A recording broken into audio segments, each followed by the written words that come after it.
Now, a drive-by shooting in front of a low-income housing complex resulted in 13 injuries in Washington, D.C. at around 2:10 this morning. The Washington, D.C. Police Department released this surveillance video today in the hopes of finding the two cars that drove by the crowd of people and rained gunfire upon them. Victims were mostly shot in the legs, arms, buttocks, and were also grazed by bullets. The youngest victim was 17 years old. One person was shot in the back and was seriously injured as a result, though he is expected to survive. Police are still searching for a motive as to why this happened. Now, you can see that the location of this shooting is a mere walk away from the U.S. Capitol building. This shooting occurred in our nation's capital, right near the most iconic building of our government. Yet it appears only in the local sections of newspapers. It is unlikely to receive the same attention as instances such as the Aurora or Sandy Hook shootings. The question we should be asking ourselves is possibly why? And to help me answer that question and more is hip-hop artist and activist Immortal Technique. Hey there. So first question, this incident happened, as I mentioned, just a couple of blocks away from the Capitol, but yet we're not really seeing much coverage of it. What does that say to you? Well, obviously, people don't think that it's a story that fits in the narrative of America. And this administration is very much for banning guns and having a position that is anti-gun. And I think that they do this because it's a knee-jerk reaction to having to deal with the reality that this is a very violent society inside America, and that even banning guns is not going to end that violence. We are such a violent society because we love violence. We love the violence that occurs towards other people, but not the kind that occurs towards us, which makes us just as selfish as every other human being. First and foremost, I feel very sorry that anybody had to be hurt over some drunken dispute or some revenge, some act of revenge, or whatever it may be that actually occurred that made this incident happen. But I think that, more government involvement really isn't going to be the answer to something like this. As a matter of fact, I think what we need to do as a society is confront the violent nature of America. Now, every city has its problematic districts. Do we just accept it as a fact of life that bad things happen in those areas? Or should we be doing, obviously you don't think the government should be getting more involved. Should we be doing more individually? Well, I don't want anyone out there to think that I don't think someone should be involved. But definitely, I don't think the government should come in as a regulator because, the police are going to do what? Come there and clean up a crime scene. They didn't come there to resolve anything. They're not taking rival factions of a neighborhood and having a concrete discussion with them about what their grievances are with one another. Look, this is how it really is, and I'll just say it plainly. If you and I or the audience at home is watching a link of 12 inner-city children, working on computers quietly in a library, hardly anyone's going to click that link.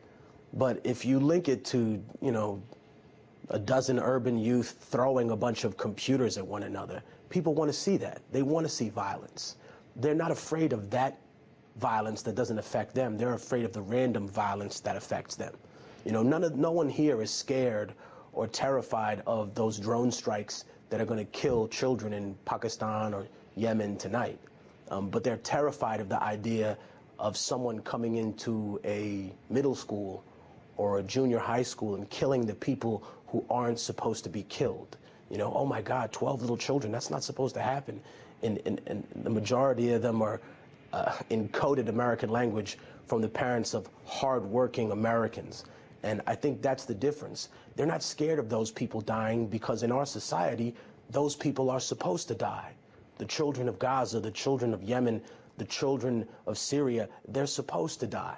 Well, and but the people here are not supposed to die. And frankly, it scares our society when we have those random acts of violence, when the people that are not supposed to die are dying.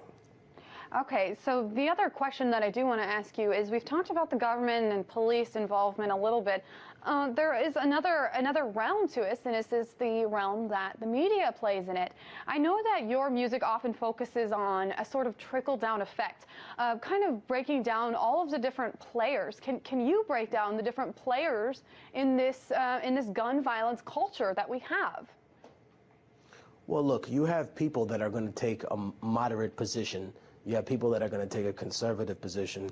You have people that are going to take a liberal position on the gun debate. But again, I go back to the fact that whether it's guns or whether it's knives or whether it's any other killing implement, you know, just dealing with the actual legislation concerning firearms or concerning any other tool, you know, I think that we're still missing the point. We still haven't addressed why we excuse our violent behavior, so why we think it's okay to kill somebody. Who specifically is involved in not addressing this, as you say? Well, I mean, I don't think it's just mainstream media. I mean, for example, I've known people that work at RT and they say, man, I like working here because we get to cover the stories that the mainstream media won't necessarily touch. You know, I think that when we talk about independent reporting and independent journalism, you get to touch certain stories that are lost in the framework of the debate. You know, the mainstream media is going to go with some story about, you know, Justin Bieber having a bad birthday, you know, and yet who does that affect? But people want to hear it because they've been trained to hear it. They've been trained to hear, you know, the way certain people's names sound. And all of a sudden, the interest in whether they lived or died goes away. Oh, those children died? Well, it must have been something that their parents did that is the responsible for the factor of responsibility and why they had to die. And no one's ever said that about anybody else. So really, it's just more dehumanization on the part of the media as well, which is unfortunate.